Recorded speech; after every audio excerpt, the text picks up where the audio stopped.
ಭಾಗವಹಿಸಿದಂತ ಕಾರ್ಯಕ್ರಮದಲ್ಲೇ ಮೊದಲನೇ ಬಾರಿಗೆ ಸಾರ್ವಜನಿಕವಾಗಿ ಒಂದೇ ಮಾತರಮ್ನ ಕಾಂಗ್ರೆಸ್ ಪಕ್ಷದ ಸಭೆನಲ್ಲೇ ಅಳವಡಿಸ್ಕೊಳ್ತಕ್ಕಂಥದ್ದು ಏನಾಗಿದೆ.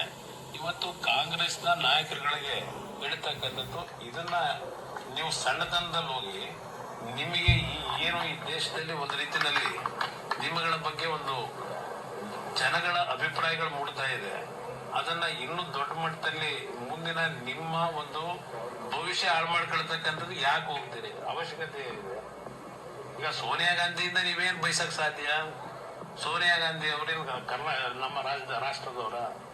ಅವ್ರೇನೋ ಹಿಂದೆ ಮದುವೆ ಆದ್ರೂ ಬಂದ್ರು, ಆದ್ರೆ ಅವ್ರ ರಕ್ತ ಹರಿತಿರೋದೆಲ್ಲ ಹೆಚ್ಚು ಕಡಿಮೆ ಇಟ್ಟಿರುತ್ತವೆ ಅಲ್ವಾ? ಅದರಿಂದ ಒಂದೇ ಮಾತರಂ ಬಗ್ಗೆ ಅಲ್ಲಿ ಮೊನ್ನೆ ನಡೆದಂತ కాంగ్రెస్ కుమారస్వామి గారు ఏమంటున్నారంటే, సోనియా గాంధీ వందే మాత్రం గేమ్ ఎందుకు ఆలపిస్తారు, ఆవిడకి అది ఇష్టం ఉండదు.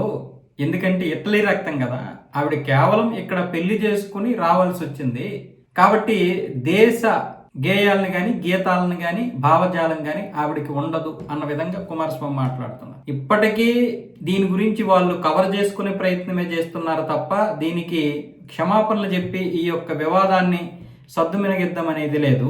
ఎందుకంటే వందే మాత్రం గేయం ఆలపించకపోవడం వల్ల కాంగ్రెస్ ఎలాంటి అప్రతిష్ట పాలవుతుందో వాళ్ళకి అర్థం కావడం లేదు.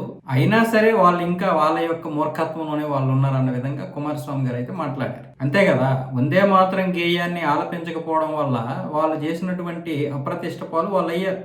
అది పక్కన పెడితే మళ్ళీ కుర్చీ వివాదం గురించి తీసుకొస్తున్నారు. ఆ రోజు అది వందే మాత్రం గేయాన్ని ఆలపించడం ఆపడం కాదు, అది కేవలం ఖర్గే గారికి కుర్చీ, ఆ కుర్చీ కోసమే ఇంత చేశారు ఆ రోజు అని ఇప్పటికీ కూడా కాంగ్రెస్ వాళ్ళు ఏమొచ్చేసి దాన్ని సమర్థించుకునే ప్రయత్నం చేస్తున్నారు. దాన్ని కూడా కుమారస్వామి కొట్టిపారేశారు. కొంచెమైనా జ్ఞానం ఉండాలి అలాంటి అబద్ధాలు ప్రచారం చేయడానికి. జనాలందరూ చూసిన తర్వాత కూడా దాన్ని కుర్చీ కోసమంటే, ఒక సోనియా గాంధీ లాంటి వ్యక్తి ఒక చైర్ తెమ్మంటే అన్ని నిమిషాలు చేస్తారు, ఫట్మని తీసుకొచ్చి కింద పెడతారు. అది కూడా ఖర్గే కంట. ఆయన మంచిగానే నిల్చొని ఉన్నారు, పెద్ద ఆయన చాలా మంచిగా నిల్చొని ఉన్నారు, పోనీ కళ్ళు తిరగలేదు. ఆవిడ చేసినటువంటి ఆ రోజు రాద్ధాంతం అంతా కూడా బయటికి పడింది. ఈరోజు దాన్ని కవర్ చేసుకోవడానికి కాంగ్రెస్ నానా తంటాలు పడుతుంది.